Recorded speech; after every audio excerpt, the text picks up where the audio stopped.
Hey, this is Chris Ross with a deck tech video for Valentina. The reason I picked Valentina is the fact that her utility is actually really nice, especially when it comes to playing space-time anomalies.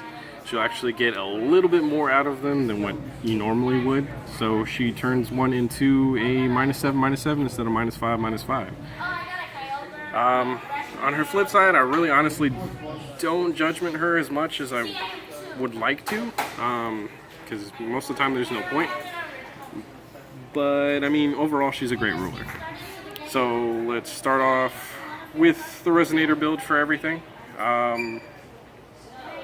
We'll start off with the 1-drops.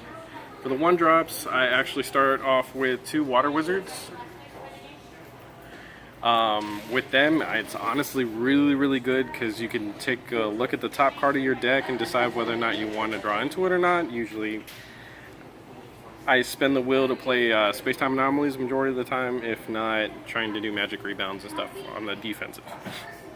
There's still 2 Resonators that I'm really kind of iffy about changing, but I have them in the deck just in case. I have Creature from Chaos and Shadow of Lapis. Now, with those 2, they're real hit and miss. The Shadow of Lapis, I like copying tokens, but for the most part, it's not as useful as I would like. And Creature from Chaos is usually meant just to destroy things that I can't necessarily handle. Aside from that, the last 1-drop that I do have is the Servant of the Mikage. With that being the case, he's a perfect 5/5 1-drop. Yes, granted, he could get Demon Flamed or Lightning Strike, but I'd rather they waste the ability to do that on it than anything else. From there, I actually build into using Illusionary Projection. And with Illusionary Projection, I mean, token spam's a thing, especially when it comes to this deck. The more board presence, the better. From there, I actually go into Illusion Wizard, which I think is a staple in this deck altogether. I mean, getting 2 Resonators for the price of 1 is actually really nice. This is a personal tech of mine, which is Alice's Shadow.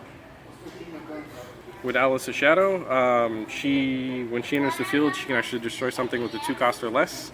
So it's destruction, plus she gives everything plus 200 to its attack, so you can hit for more damage. Another personal tech of mine is Charlotte.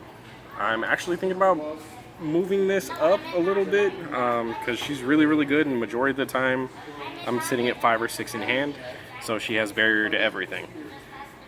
And of course, last but not least, I run Mood Start, and she is literally the beat stick and the end-all be-all for the deck.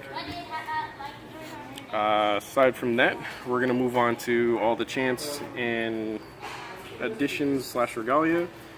In this case, I only run 1 Artemis bow, just because, I mean, chant standby is a thing. And on top of that, it's good to have the extra damage just in case you need it. On top of that, it combos well with the next card, which is Charlotte's Water Transformation Magic. Personally, if you're playing any form of blue, I think it's a staple automatically. Something that also takes people off balance and that actually don't really see coming is the Unseen Pressure play that also works with Bear Magic as well. It's a strong combo that actually also deals something minus 100 to its defense, so it sets up a lot more plays. From there, I play some from Memoria, in which case it helps me sort through the deck just in case I draw horribly. I mean, cycling through your deck's really good. Another thing that I do play is Nameless Mist. With it, I mean, looking at your opponent's hand, all the information that you can possibly get makes it all that much better for you to play around. From there, of course, the major staple, which is Space-Time Anomaly. Space-Time Anomaly is the key card to the deck. It lets you draw, it destroys everything practically from the get-go. And on top of that, you know, it replaces itself, so it's a staple in any kind of blue-black. And then from there, I also play 2 plot.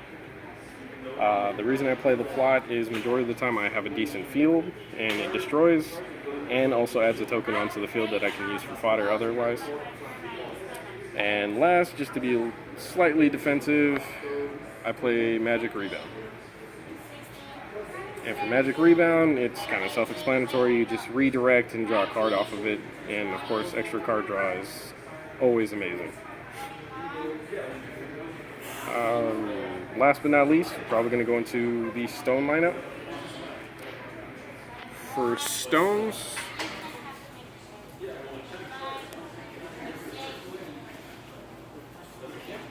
I can actually sort them. I play 2 water magic stones, just regular ones.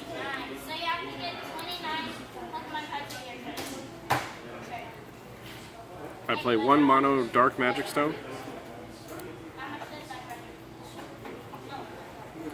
I play 3 dark depths.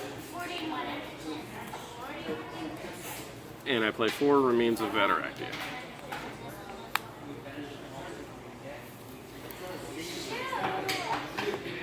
It's been mainly consistent for the most part. It can handle a lot of different decks that are out there currently. Mainly Lumia Hook combination, and virtually any form of Lumia. And it also deals with Gwyber Turbo pretty well also. I stop any form of ramp from there. But pretty much it's an outpaced deck. I destroy early on just to build up my field to the point where they can't be manageable anymore. Normally I have majority of my resonators sitting around 8s and 9s, so it's kind of hard to get over, especially when I drop Charlotte. Charlotte's kind of a finisher for me to the point where they can't really answer to it, so let's do it.